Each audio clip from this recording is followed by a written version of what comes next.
Hello friends, welcome to my course on Microbial Biotechnology. Today we are starting module number 12, which is patenting in Microbial Biotechnology. In this first lecture, we will be having an introduction to intellectual property and patent law, then biotechnology patents, the application process of patents, legal and ethical considerations of patents. So, these whole lecture is divided into several sections. For example, section 1 deals with the introduction to intellectual property, where we define what is intellectual property and what are the types of intellectual property, particularly patents, trademarks, copyrights, trade secrets, the role of IP in innovation and biotechnology. Then we also have an overview of the global intellectual property system. The section 2 deals with fundamentals of patent law. Section 3 deals with the overview of biotechnology patents. Section 4 deals with the patent application process. Section 5 deals with international perspectives on patent law, and section 6 deals with the legal and ethical considerations. The other sections will describe the details before we begin them as and when the time comes. So, here in section 1 we have this introduction to intellectual property, where we try to define what is IP and what are the types of IP. Particularly, the origin of IPR can be traced to the idea of trade secrets, privilege rights or monopoly in ancient time, followed by various civilizations to promote science and arts. So, if we want to define, we can tell intellectual property refers to creations of the mind, human mind, that have commercial value and are protected by law. It provides legal rights to the creators or owners over their inventions, literary and artistic works, symbols, names, images and designs used in commerce. Spinello in 2006 describes intellectual property rights as necessary to maximize social utility by providing authors, inventors and other creators with durable and tangible return on their investment of time, labor and other resources used in the creative process. So, broadly the types of IPR we will cover here includes the patents, copyrights, trade secrets and trademarks, but then there are many other type of IPRs like design, etc. So, let us discuss about patents. They grant exclusive rights to inventors for a specific period, usually 20 years, to prevent others from making, using or selling an invention. These are applicable to new inventions, processes or compositions. Then comes the trademarks, which protect brand names, logos, symbols or slogans that distinguish goods and services. It helps in building brand identity and consumer trust. Then we have copyrights, which protects original work of authorship, including literary, artistic and certain other intellectual works, and protection lasts for the life of the author plus 70 years in many jurisdictions. Then we have trade secrets, which protects confidential business information that gives a company a competitive edge, such as formulas, practices, designs or processes. Unlike patents, trade secrets are not disclosed to the public. What is the role of intellectual property rights in innovation and biotechnology? Patent is the most prized possession of an inventor, as told by Sangal, and he highlights that having a patent makes one feel proud, which encourages innovation and investment. So, IP has a big role to play in innovation. IP rights encourage innovation by granting creators exclusive rights to benefits commercially from their inventions and creations. This exclusivity provides an incentive to invest time, effort and resources into developing new technologies and products. The role of IP in biotech industry is crucial for protecting groundbreaking research, processes and products. Patents, for example, are vital for safeguarding innovations such as genetically modified organisms, new microbial strains and biotechnological processes. By securing intellectual property rights, companies can attract investment, foster partnerships, and bring innovative solutions to market, driving advancements in medicine, agriculture and environmental management. Let us now have a overview of the global intellectual property system. The global IP system consists of international treaties and national laws that govern the protection and enforcement of IP rights across borders. IP laws are different from one country to another, and they also have many similarities. So, as you can see in this cartoon, this symbol is interpreted as two different digits based on the angle of observation. So, what are the key international treaties? The first one is the TRIPS agreement. It stands for Trade Related Aspects of Intellectual Property Rights. It sets a minimum standard for IP protection globally enforced by the World Trade Organization. Because there is so many differences, as you can see in this cartoon symbolically. So, TRIPS helps us in setting a minimum standard across the globe. Then we have the Patent Cooperation Treaty, which facilitates the process of obtaining patents in multiple countries through a single international patent application. But at this point, we need to remember that there is nothing called global patent or international patent. Patents are limited by the jurisdiction of the country it is filed in.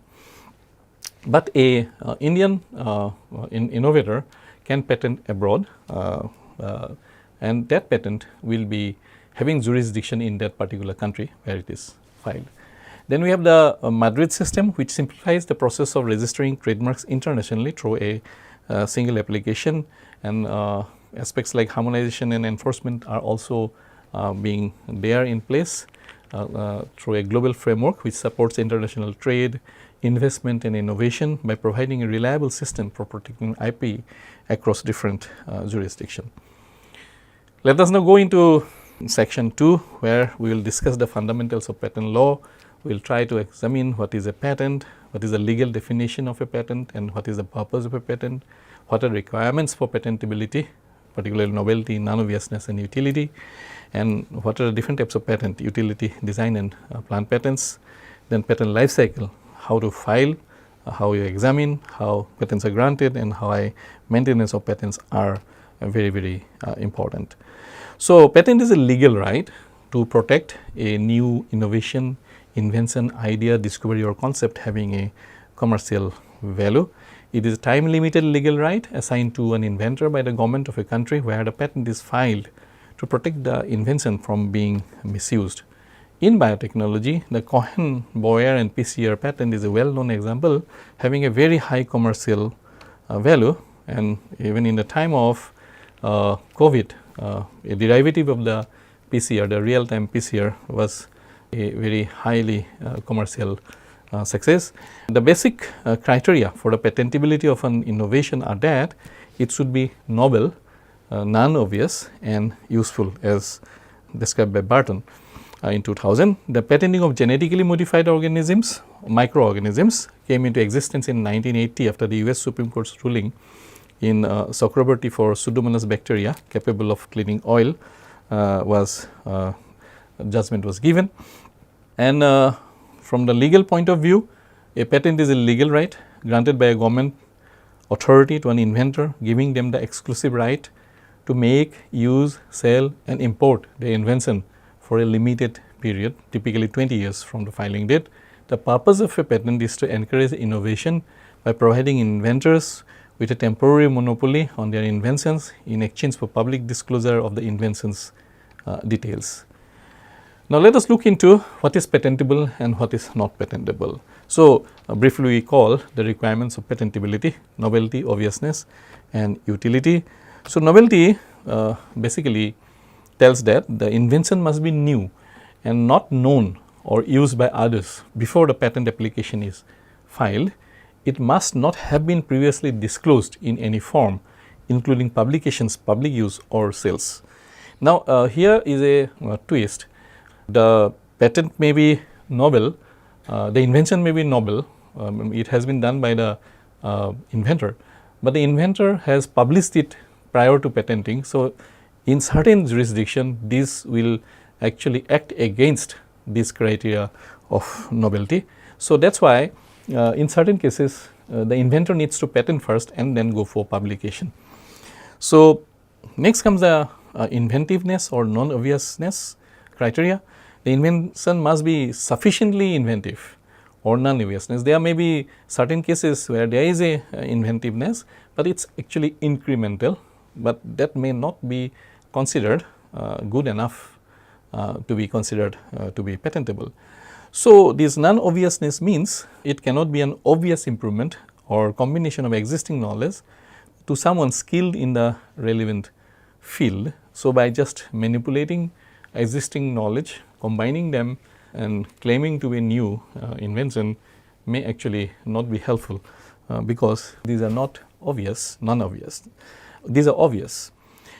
So, everything which is novel and which is non-obvious may not be patentable again until and unless it has some kind of a utility.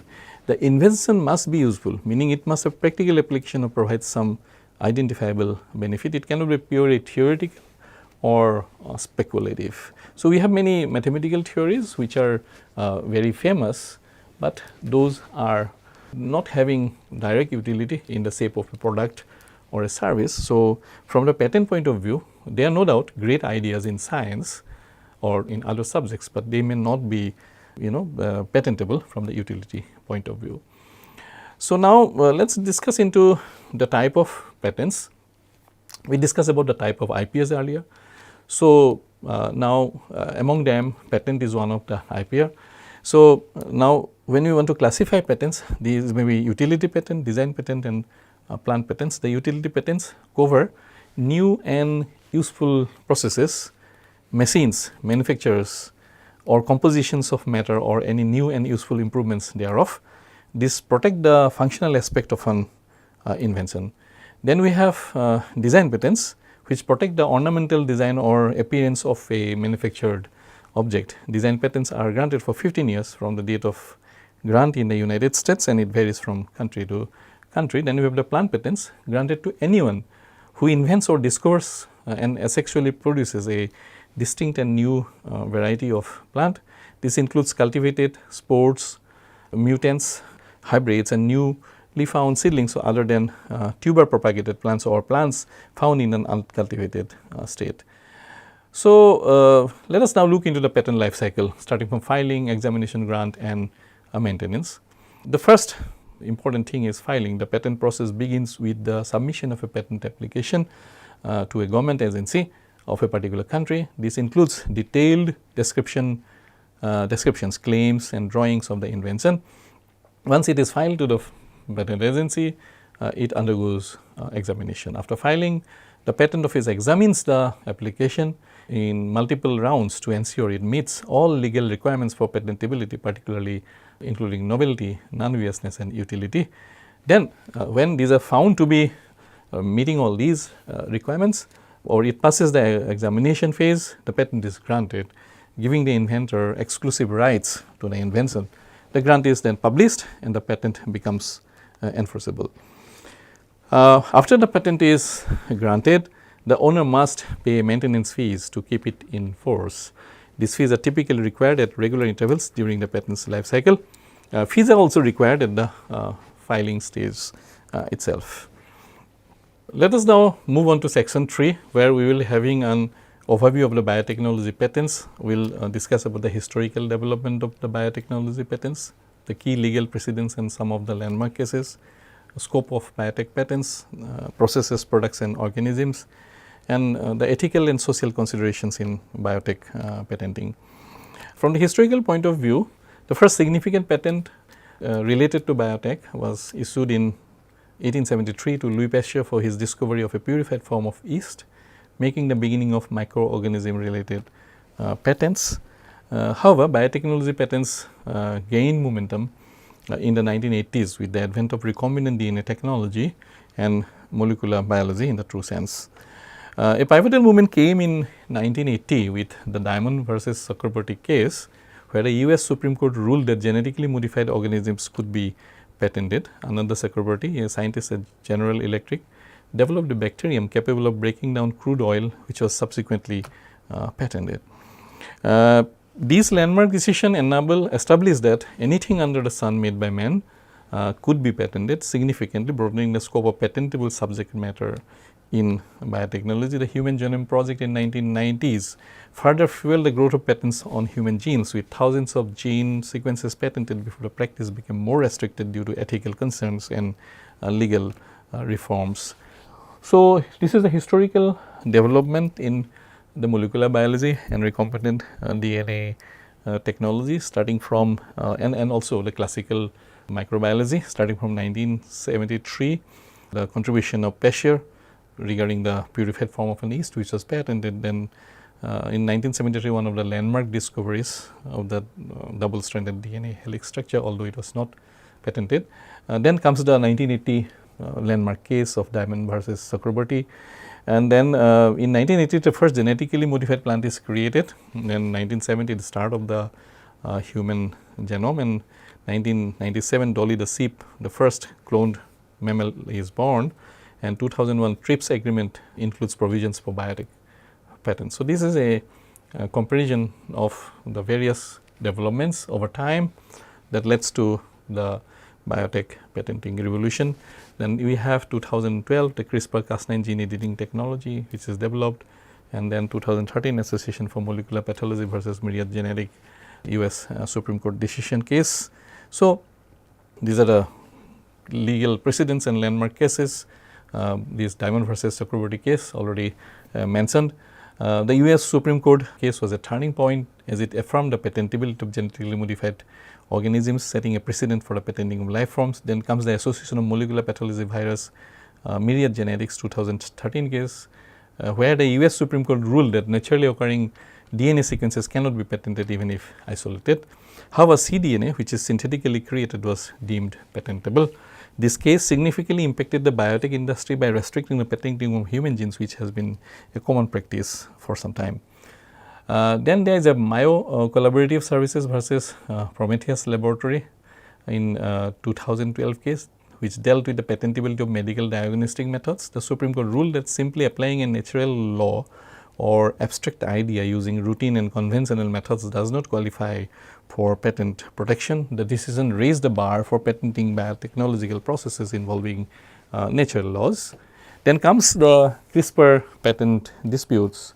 The CRISPR-Cas9 gene editing technology has been at the center of a complex and ongoing patent battle between major institutions like the University of California, Berkeley, and the Broad Institute.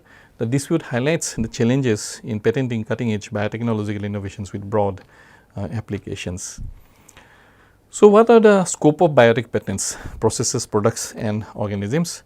Biotechnology patents, from the process point of view, often cover novel processes used in the creation, modification, or analysis of biological materials. This includes methods for gene editing, recombinant DNA technology, fermentation, cell culture, and diagnostic techniques. Process patents are vital in industries like pharmaceuticals, agriculture, and industrial biotechnology. Then we have products. Patents can protect biotechnological products such as genetically engineered proteins, enzymes, therapeutic antibodies, and vaccines, and also includes genetically modified organisms, GMOs, including crops with enhanced traits like pest resistance or improved nutritional content. The patenting of products allows companies to secure exclusive rights to valuable innovations, ensuring a return on investment. And the patenting of living organisms such as genetically modified bacteria, plant, and animals has been a controversy of biotechnology patents for long. Genetically engineered organisms which exhibit new traits or capabilities like pest resistant crops or oil eating bacteria are frequently patented. The patentability of organisms raises ethical questions, particularly when it involves higher life forms.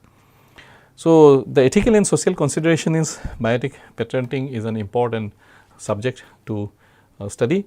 The patenting of life forms raises questions about the ownership of living organisms and the moral implications of commodifying life. Critics argue that patenting genetically modified organisms and human genes can lead to exploitation, restrict access to essential medicines, and hinder scientific research. The access to genetic resources is another ethical issue concerning indigenous communities and biodiversity rich regions. The Nagoya Protocol under the Convention on Biological Diversity seeks to address these concerns by ensuring fair and equitable sharing of benefits arising from the use of genetic resources. The integration of these principles into patent law remains a challenge. Biopiracy is a related concern where companies or institutions patent traditional knowledge of biological resources without proper acknowledgement or compensation to the communities that have historically nurtured them and or innovated them and used them for long. This practice has led to calls for more stringent regulations to prevent the exploitation of indigenous knowledge and resources. The so-called Enola yellow bean variety that has been at the center of a decade-long biopiracy case, you can see here in this picture. The impact on innovation is also a significant consideration. While patents incentivize innovation by providing exclusive rights, they can also create patent thickets where overlapping patents on fundamental biotechnologies hinder further research and development. This is particularly evident in areas like gene editing technologies and personalized medicine, where broad patents can stifle competition and delay the introduction of new treatments. The public perception of biotechnology plays a crucial role in shaping the ethical landscape. The patenting of genetically modified crops and organisms often faces public opposition, particularly in Europe and developing countries, due to concerns about environmental risks, food safety and corporate control over agriculture. Let us now go to section number 4, where we will try to learn about the patent application process. What are the steps in filing a patent, from invention disclosure to granting of a patent, preparation of patent application, drafting claims, prescriptions and drawings, conducting a patent search and evaluating prior art, patent prosecution, office actions, amendments and appeals. Let us start with the steps in filing a patent. So, the inventor documents the invention in detail. This step we call as invention disclosure, including how it works, its purpose and its potential applications, typically submitted to the legal or intellectual property department of an organization or directly to a patent attorney if the inventor is filing independently. Basis for evaluating patentability and preparing the patent application. Then we have the pre-filing considerations. So, before filing, it is crucial to conduct a thorough patent search to identify existing patents and publications related to the invention. This helps assess the novelty and non-obviousness of the invention. Inventors must decide whether to file a provisional or non-provisional patent application. A provisional application establishes an early filing date, but does not mature into a patent unless a corresponding non-provisional application is filed within 12 months.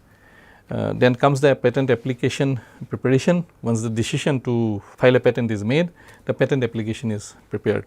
This involves drafting detailed claims that defines the scope of the invention's protection, along with descriptions and drawings that fully explain the invention. The application must meet all formal requirements to ensure it is accepted by the patent office. So, we file the patent application. The prepared patent application is filed with the relevant patent office, example the United States Patent and Trademark Office, European Patent Office or Indian Patent Office, depending on the jurisdiction we are interested in, which means the country we are interested in. Upon filing the application is assigned a filing date which establishes the priority date for the invention. Then comes the examination phase. After filing, the application undergoes examination by a patent examiner. The examiner reviews the application to determine if it meets all legal requirements, including novelty, non-obviousness and utility. The examiner may issue office actions requesting clarifications, amendments or rejecting the claims.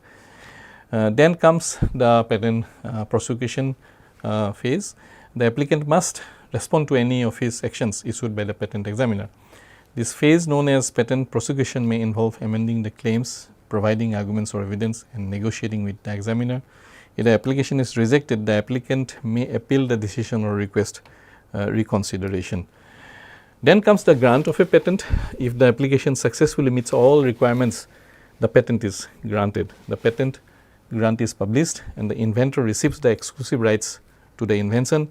Maintenance fees must be paid to keep the patent in force throughout its term, which is typically 20 years from the filing date. Preparing a patent application is very important. So, where we have drafting the claims, descriptions and drawings. Drafting claims are very important. These are the most critical part of the patent application as they define the legal scope of the patent's protection. Claims must be precise, clear and broad enough to cover variations of the invention, yet specific enough to avoid encompassing prior art. There are two main types of claims: independent claims which stand alone and dependent claims which refer to and further limit an independent claim. Then comes the descriptions or specifications which provide a comprehensive explanation of the invention, including how it works, its components, how it can be used or made. The description must be sufficient to enable a person skilled in the relevant field to replicate the invention without undue experimentation, and also support the claims by providing the necessary context and details. Then comes the drawings, which are required when they are necessary to understand the invention. They illustrate the invention's component, structure and operation. Well prepared drawings can clarify the claims and descriptions, making the application more robust. Drawings should be clear, accurate and aligned with the claims and descriptions. Conducting a patent search and evaluating prior art is the most another important operation.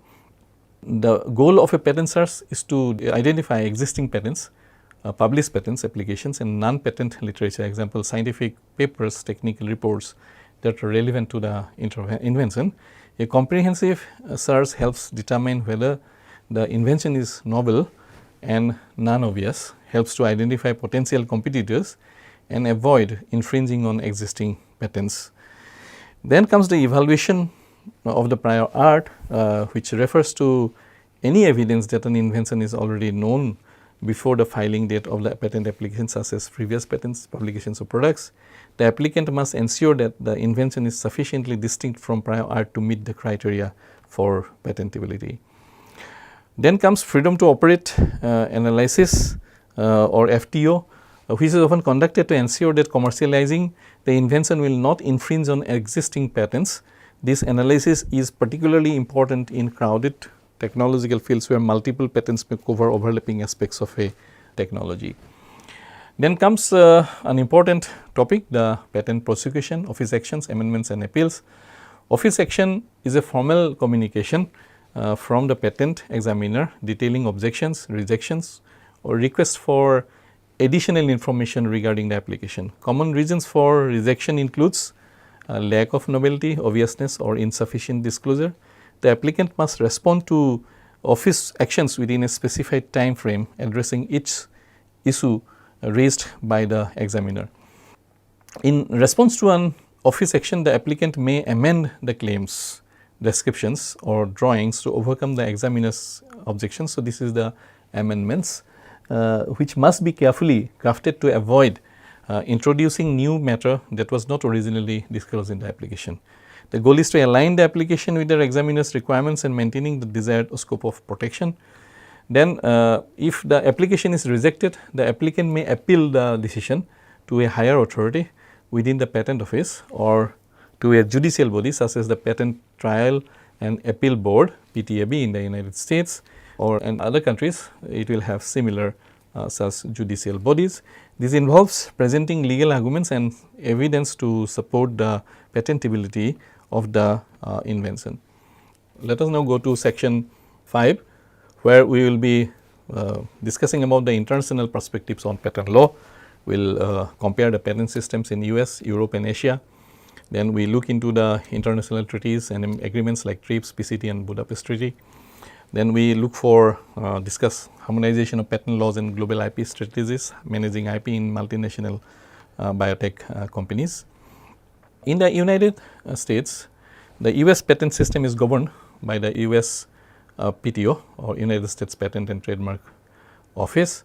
The system emphasizes a first to file principle, which is adopted of the America Invents Act of 2011. Then the US patents typically last 20 years from the filing date, subject to the payment of maintenance fees. The system is known for its broad patent eligibility, particularly in biotechnology and software. Some of the key features include the possibility of provisional applications, which allow inventors to secure an early filing date while refining their invention. In Europe, we have the European patent system managed by the European Patent Office or EPO under the European Patent Convention. It allows for a centralized application process granting patents that are enforceable in multiple European countries. The EPO has stringent examination standards for inventive step, non-obviousness and industrial applicability. Biotechnology patents face rigorous scrutiny, especially in areas involving ethical considerations such as gene editing and human embryonic stem cells. Patent term is 20 years from filing with the option for supplementary protection certificates to extend protection for pharmaceuticals and plant protection products. In the case of Asia, we have China, Japan and South Korea. The China National Intellectual Property Administration oversees patents. China's patent system has rapidly evolved with significant reform to strengthen IP protection and enforcement. Patents in China are increasingly aligned with international standards, though enforcement remains a challenge. Then the Japan Patent Office is known for its efficiency, offering a super accelerated examination process for high priority applications. Japanese patents focus heavily on industrial applicability and detailed descriptions. We have the Korean Intellectual Property Office in South Korea, which is recognized for its advanced IT systems and fast tracking programs.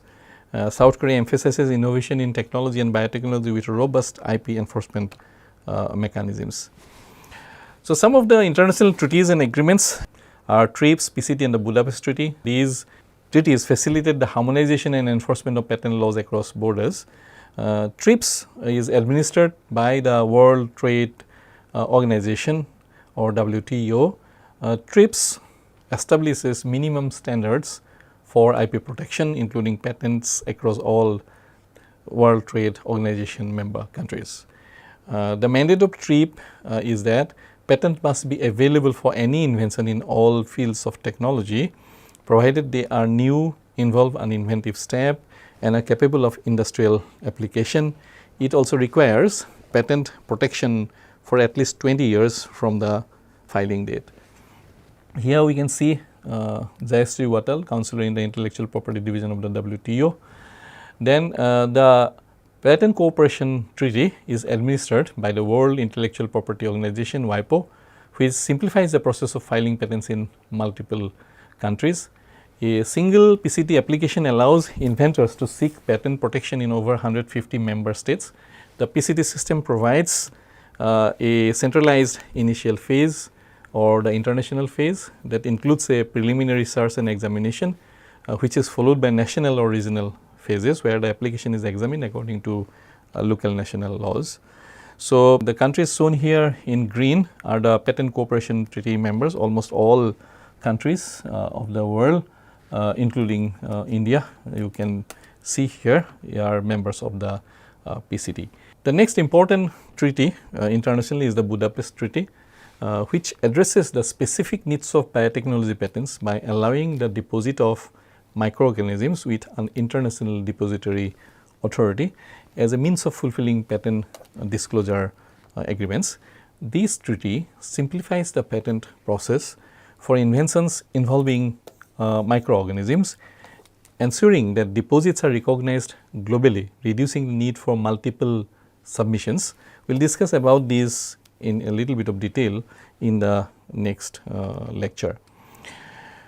Another important issue is the harmonization of patent laws and global IP strategies. Harmonization of patent laws aims to standardize the legal framework across jurisdiction, reducing complexity for inventors and multinational companies. So, there are various efforts at harmonization. Efforts to harmonize patent laws include initiatives by the WIPO, the EPO and the USPTO to align examination procedures and standards, which include agreements on the definition of patentable subject matter, prior art considerations and patent term extensions. The substantive patent law treaty SPLT, though not yet adopted, represents an ongoing effort to unify substantive patent law principles globally. Then another important issue is the global IP strategy for multinational companies who have diversified business interest in as many countries. So, multinational companies must navigate varying patent laws while protecting their innovations across different markets. A global IP strategy often includes regional filings, filing patent in key regions, example US, Europe, China and even in a populous country like India, based on market potential, manufacturing locations and legal considerations. Then patent portfolio management, prioritizing patents that align with business objectives and regularly reviewing and pruning portfolios to optimize value. Then the cross-border enforcement, leveraging international treaties and regional agreements to enforce patent globally while remaining vigilant against infringing activities in different jurisdictions. Managing IP in multinational biotech companies involves complex challenges and strategic considerations like portfolio management. Biotech companies typically manage large portfolios of patents covering products, processes and enabling technologies. Then strategic decisions are made regarding where and when to file patents, taking into account regulatory environments, market entry and potential collaborations. Then licensing and partnership are common in biotechnology, allowing companies to monetize their IP or gain access to complementary technologies.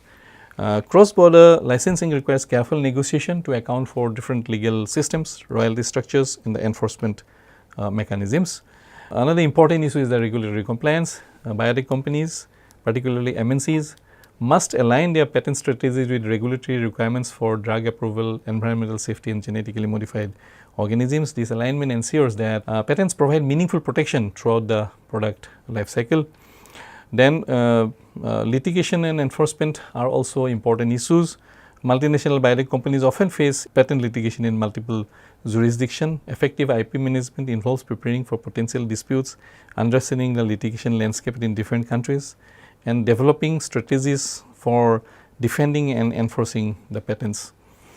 We now come to section 6 where we discuss the legal and ethical considerations with respect to IP, particularly the patentability of life forms and genetic material, the controversy over patenting genetically modified organisms, ethical issues in patenting human related microbiome research, access and benefit sharing, the Nagoya Protocol and biodiversity. Patentability of life forms, whether life is patentable. The legal background is the patentability of life forms including microorganisms and genetic material has been a contentious issue since the landmark 1980 US Supreme Court case judgment on the Diamond versus Chakraborty case, which we have mentioned in earlier part of this lecture. This established that genetically modified microorganisms could be patented. This ruling paved the way for broader patent claims over living organism genes and genetic sequences. From the global point of view, different jurisdictions have varying approaches to the patentability of a life form. Some agree and while some disagree. In the US, the scope is broad, allowing for patents on genetically modified organisms, isolated genes and certain naturally occurring substances. The European Patent Office allows patents on biotechnological inventions, but excludes plants and animal varieties as well as processes for modifying these. Some countries like India and Brazil have stricter regulations and limitations regarding the patentability of genetic material and life forms, reflecting cultural and ethical considerations. So, there have been many controversies over patenting genetically modified organisms. There is a public debate. The patenting of GMO has sparked significant controversy, raising concerns about food security, environmental impact and corporate control over the food supply. GMO patents enable large corporations to monopolize essential agricultural resources, limiting access for farmers and consumers, incentivize innovation in agricultural biotechnology, leading to the development of crops that are more resistant to pest diseases and environmental stresses. Some of the legal challenges include centering on the scope and enforcement of the GMO patents, including cases where companies have sued farmers for allegedly infringing patents by saving and replanting the patented seeds. These cases highlight the ethical and social dilemmas surrounding the ownership and control of genetically engineered organisms, particularly when they involve essential food crops. The ethical issues in patenting human related microbiome research is also an important issue which an emerging field. The human microbiome comprise trillions of microorganisms living in and on the human body, representing a frontier in medical research with significant commercial potential. Patents related to the human microbiome raise ethical questions about the ownership of biological data and the commodification of human associated microorganisms and the implications of personalized medicine. So, some of the ethical considerations include the potential for exploitation in the collection and use of human microbiome data, particularly from vulnerable populations. There are also concerns about equity in access to microbiome based therapies and the long term impacts of altering the human microbiome for therapeutic purposes. The patenting of microbiome based inventions may restrict research and innovation by limiting the availability of fundamental research tools and data. Let us now have a small discussion on access and benefit sharing, particularly the Nagoya Protocol and biodiversity. The Nagoya Protocol on access to genetic resources and the fair and equitable sharing of benefits arising from their utilization, which is a part of the Convention on Biological Diversity (CBD), establishes a legal framework for the use of genetic resources. It aims to ensure that benefits derived from the use of genetic resources are shared fairly with the countries and communities that provide them. What are the implications of patenting? The Nagoya Protocol has significant implications for patenting in microbial biotechnology, particularly regarding the use of genetic resources from biodiversity rich regions. Companies seeking to patent innovations derived from these resources must comply with access and benefit sharing agreements, which may include monetary and non-monetary benefits to the source country or a community. And the protocol raises important ethical considerations about biopiracy, the exploitation of indigenous knowledge, and the equitable sharing of profits from biotechnological advances. With this, we come to end of today's lecture. Thank you for your kind attention.